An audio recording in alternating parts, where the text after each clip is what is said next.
Imagine you've lost your job, your family is starving, and you have no roof over your head. In 19th century Britain, your only option might be a place worse than prison. Could you survive it? That place was the Union Workhouse. It was the ultimate bogeyman of the Victorian era. Children were terrified of it. The elderly prayed they wouldn't die inside it. You might think a workhouse, built by a society claiming to provide relief, would be a place of refuge. You would be dead wrong. The Victorian workhouse wasn't charity. It was a calculated, state-run punishment for being poor.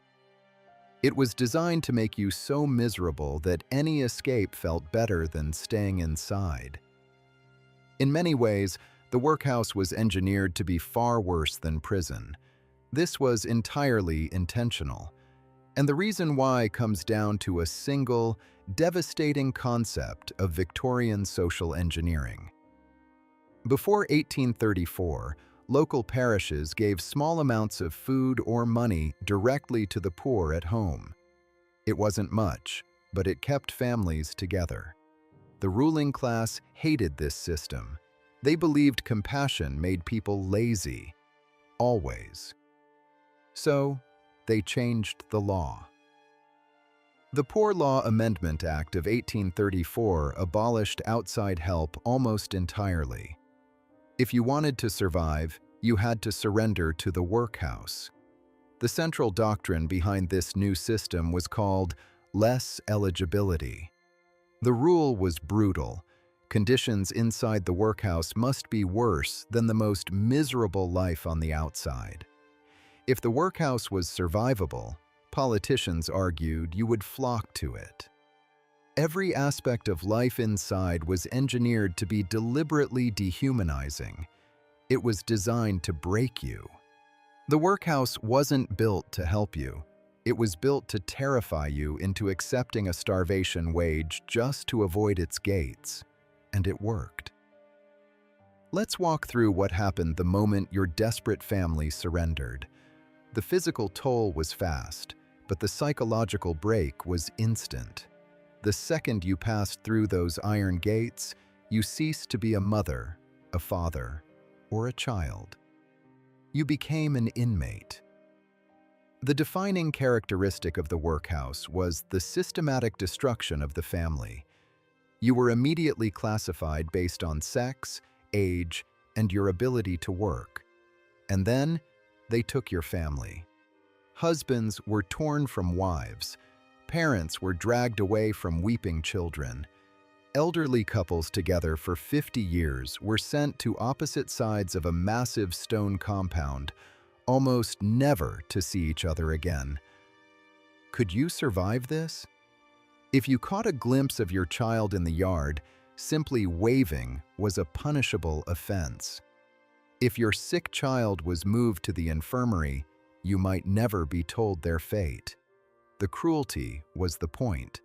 Your clothes were confiscated. Your hair was forcibly shaved. A humiliating badge of poverty. You were handed a shapeless, scratchy uniform, stripping away the last remnants of your humanity. You were no longer a person. You were a unit of labor.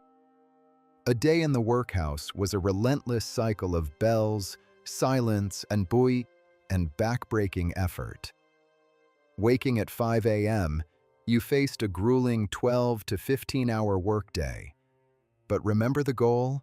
Less eligibility. The work couldn't be useful, or it might compete with outside businesses. The labor was deliberately, torturously pointless. It was work designed to destroy both the body and the soul. For men, this meant stone breaking. Using a heavy hammer, you smashed massive rocks into pebbles all day long, enduring freezing weather and impossible daily quotas. Miss your quota, and the consequences were severe. They made sure of it. The relentless pounding destroyed your hearing and left your body permanently ruined. But the goal wasn't to break the stones. The goal was to break you. For women and the elderly, the torment was oakum picking. In total silence, you sat for 12 hours a day, using only your fingernails or blunt iron spikes to unpick thick, tarred ship ropes. What would you do? The repetitive friction tore your hands apart.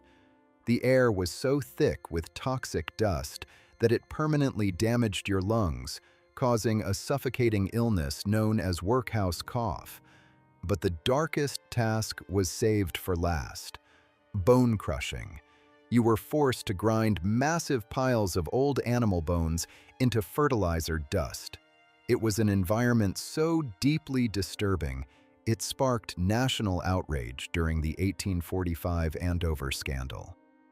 The conditions were so unbearable, and you were so thoroughly starved, that the psychological toll drove inmates to desperate, unthinkable acts with the very bones they were crushing just to survive. This is why the workhouse was feared more than prison. You might think you at least had a clean place to sleep. You would be wrong. Prisons had basic health standards. The workhouse operated by its own dark rules. Hygiene was almost non-existent. You and 50 other people might be forced to use the exact same basin of muddy water. It was a breeding ground for despair. No escape. Invisible threats swept through the overcrowded dormitories. A single cough could silently devastate an entire ward in a matter of days. And then there was the food. The diet was mathematically calculated to provide the absolute bare minimum calories required to keep your heart beating. The staple was gruel, a watery, tasteless sludge of oats and stale bread. Vegetables were rare. Fresh food was a myth. The relentless malnutrition led to profound exhaustion, making the endless labor feel utterly impossible.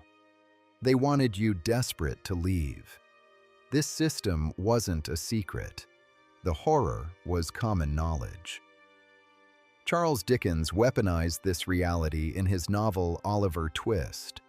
When a starving boy begged, "Please, sir, I want some more," it wasn't just fiction. It was a devastating mirror held up to a society systematically starving its most vulnerable. Everyone knew. Slowly, the public woke up. Reforms crept in. By 1930, the legal structure of the workhouse was finally abolished, but the towering brick buildings remained, many repurposed into hospitals that still carry the heavy, silent echoes of the past. The Victorian workhouse is a chilling reminder of what happens when a society weaponizes poverty. It proves that policies designed to fix a problem can easily become instruments of profound psychological cruelty. For the hundreds of thousands of souls whose identities were erased, this was no sanctuary. It was a living purgatory. But the horrors of the Victorian establishment didn't stop at the workhouse gates. If you think this was bad, click the video on your screen right now to discover why Victorian hospitals were absolute death traps. I'll see you in there.